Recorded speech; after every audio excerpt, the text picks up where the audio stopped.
Hello, everybody. Joseph Smith with Travel Tax. Today is January 8th, 2022, and this is our first video installment of the new year. And of course, being January, we're sort of staring right down the barrel of another tax year. Today, I want to talk about something that's gained a lot of popularity, and that is forming a single member LLC.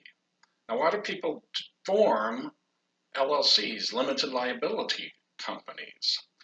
Well, in healthcare, a lot of providers are looking into becoming their own agency, if you will.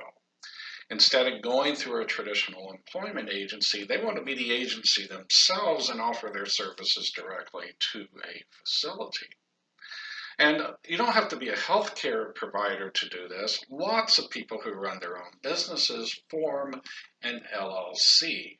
And today I specifically want to talk about people who form single member LLCs. In other words, LLCs that only have one person. And this is exactly what I did over 20 years ago when I started my tax practice. I formed a limited liability corporation, an LLC in Nebraska, in which I was the only member. Now, two things I want to drive home in this video. The first one is that a lot of people go into forming an LLC because they think that somehow it offers a bigger tax break. And there is a shred of truth to that, but in general, nothing is really changing tax-wise when you go from being self-employed, independent contractor, whatever verbiage you want to put on that, going from that to somebody who has an LLC, specifically a single member LLC. A self-employed person and a self-employed person with a single member LLC from a tax perspective really is no different. So why is it that everybody wants to form an LLC? Well, the reason this is important is because of two things. Primarily, it is important because of worker classification issues. What is worker classification issues? Well, the IRS and Department of Labor would much prefer you to be an employee. And there have been a lot of court cases addressing whether or not an individual is an independent contractor or whether they are truly an employee. And you may hear terms tossed around. One of the most popular ones is called the Darden factors that came out of a court case.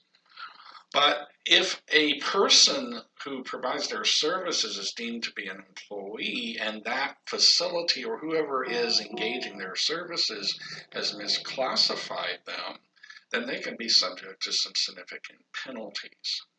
So in order to mitigate that, what a lot of people will do who normally would be employees is they go out and form a single member LLC, sort of like a shield or an entity, actually, is that it's called, to stand between them and the facility. So when you are working through your LLC, it is not necessarily you who is providing the services, it is the LLC entity that is providing the services. It just so happens that you are the only one involved in giving those services. So if you contract yourself out to a facility, hospital, another agency, it is more like what's called a business-to-business transaction. That facility is dealing with your LLC, not with you as an individual. That is the most important reason. The other reason that is somewhat along those lines, excuse me, is for liability purposes. Shielding yourself from a lawsuit or some sort of judgment where they go to your LLC instead of coming to you. Now, that is the domain of attorneys. That involves state law, so I'm not going to comment on that or try to engage in any kind of tips or pointers involving that. But that's the two reasons, primary reasons people will do that, forming an LLC. And it involves the Department of Labor and the Internal Revenue Service. Now, the other thing I want to drive home in this series, or this video itself, is how the IRS views a person with an LLC. And I just mentioned that a little while ago, but I want to drive that home a little bit more specifically. How does the IRS view a business that is in an LLC? Well, I've got something to illustrate it with. I got one of my staff members' toys that they have for their daughter. Dollhouse, it's got little windows that open. And of course, in the videos that I have had, some of you have seen my cool dude tax doll that, well, he may want to live in there. He's a little bit big for that, so I'll get rid of him for now. But anyway, let's pretend this is the business. This is our business that we run. This is represented by the house. But let's say I want to put this business in an LLC. So here I have this really big sort of used bag, so it's not the clearest thing. But here is my business, and let's pretend this is the entity that I'm going to put the business in, called a single member LLC. Now right now you see this clearly. So I'm going to put it in the bag. We're going to find that LLC, and we're going to put a business in that.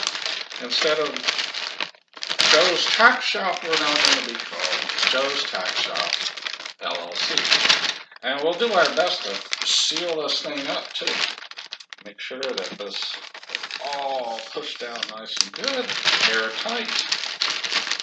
Now we have a business inside an LLC. What's different?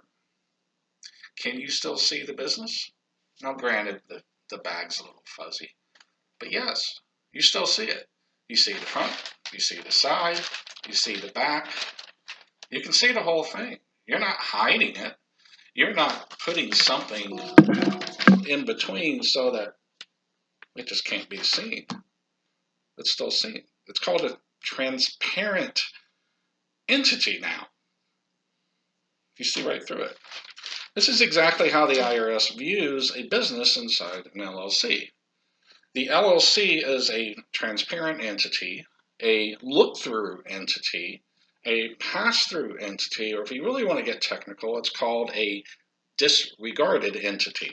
In other words, we're just going to pretend this doesn't exist. We're going to look right through. Whatever's going on is fine. You're a single member LLC. The LLC does not exist in the eyes of the IRS.